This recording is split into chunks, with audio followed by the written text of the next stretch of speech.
Hey everybody, what we're going to do today real quick is just kind of go through a recap of the things we've talked about related to the Renaissance so far. I know we did a few things before you guys got out of school, and we've done a few things obviously online since we've been out.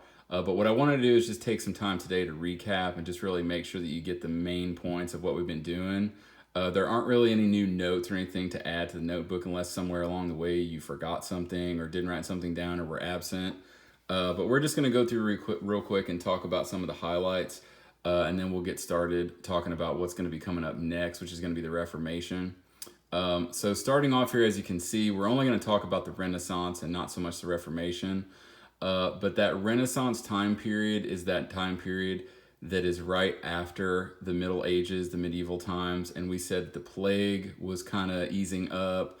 People were going to be more interested in things. They're going to be interested in learning. And the word itself, Renaissance, we said is French for rebirth, because this whole Renaissance time period is known as kind of the rebirth of Europe. The middle section there is just kind of common knowledge. Europeans are going to become interested in old writings and old kind of philosophies. So things from the Greeks, the Latin writings, the Roman writings. So that's going to be kind of playing a part. The second to last bullet point, people are still very religious, which they are. But as we've mentioned before in class, they are going to be adopting or kind of more open to other worldly ideas. So they're not just going to get bogged down in what a pope tells them or even what like their king would tell them. They're going to be interested in other things about new types of science and medicine and technology, which is obvious in all the stuff we've been talking about the last couple of days about inventions. It is centered mostly in Italy, which we're going to specify here in a second. It's going to be more urban areas, which we're going to specify again here in a second. And the bottom four terms, which we've gone over a couple times, the top two being the most important, let's just talk about them again really fast. The word secular is just another word for what is talked about right above in that second to last bullet point. Secular means non-religious things. So it doesn't mean unreligious or like anti-religious, but it just means that you're interested in things or you do different things that are not necessarily related to your religion. So obviously during the Renaissance, that's going to be a big term because people are still religious, but they have interests in things that are not just related to God or the Bible or going to church. The word urban, obviously meaning city, was important for this time period because the Renaissance is going to kind of blow up in the urban areas. It's going to get bigger. It's going to expand in those big cities of Europe because that's where the most people are. So they're all getting together to share ideas, to talk about new things. So that's why the urban term comes up during this unit. The last two are just, again, kind of side information, but they are kind of important. The word mercenary, it is a person who is kind of a hired soldier. The important thing about them is they're not necessarily loyal to a specific king or country or state. They're loyal to themselves. So they will fight for different causes. They'll fight for different groups. For the highest bidder, and that's going to be a lot different than how it's been before when everybody that lived in the kingdom was kind of proud of being from the kingdom and fought for the kingdom. So in this case, these guys are just going to fight for whoever's going to pay them the most money. The last one, diplomacy, is just kind of a different word for countries getting together and talking about things, working out issues, as opposed to always going into battle against one another. We still use that term today. If you've ever heard somebody being diplomatic, it means you're kind of like the middle person, or you can help people talk through things as opposed to always fighting about them. So again, these four yellow terms at the bottom are just kind of overarching issues that are going to happen throughout the unit. We'll skip ahead here, and like I said, we'll kind of go fast and just make sure you've really been getting the main points. Information related to Italy, if you can see over there, the 1, 2, and the 3. We said at this time during the Renaissance, Italy is kind of like the bank of Europe. They're kind of the geographic center of Europe, and they're the cultural center. Now, to make sense of these really quickly, the bank terminology comes from the fact that a lot of these different colored states on the map were very wealthy, independent, different states of Italy. So they weren't considering themselves all the country of Italy at that point. They were all different kingdoms still, and they were different republics still, or democracies still. So they kind of had their own money and their own government, but every one of them, mostly because of trade, were wealthy. And compared to the rest of Europe that was still pretty much poor at that time, they became the banks of a lot of the different countries. So if somebody in France or if somebody in Germany needed some money, they would go down to some of these states of Italy and try to get a loan or get some money for their cause. So that's why Italy is kind of seen as the Bank of Europe. They're known as the geographic center because they quite literally are the geographic, like the map center of Europe at the time. So above them is the rest of Europe.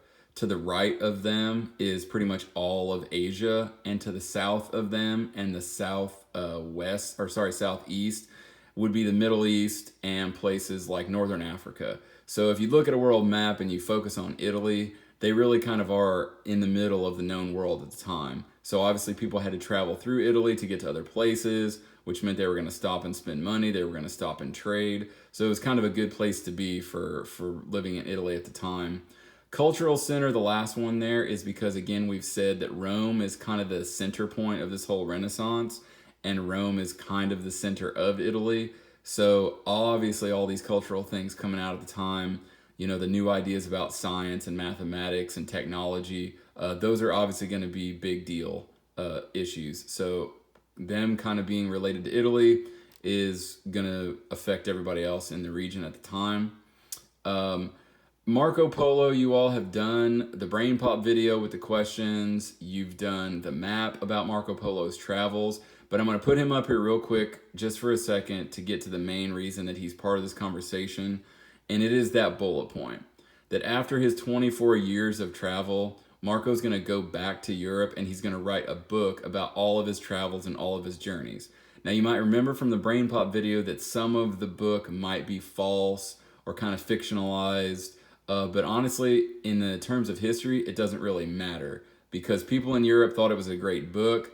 Whether they believed it 100% or not doesn't really matter. They got really interested in it. So the main point about why Marco Polo is kind of a big deal is because his book, whether it be fact or fiction, got people interested in other parts of the world at that time. So this is going to lead to other people, essentially, you know, like Christopher Columbus and some of these other explorers, to be interested when they read that book.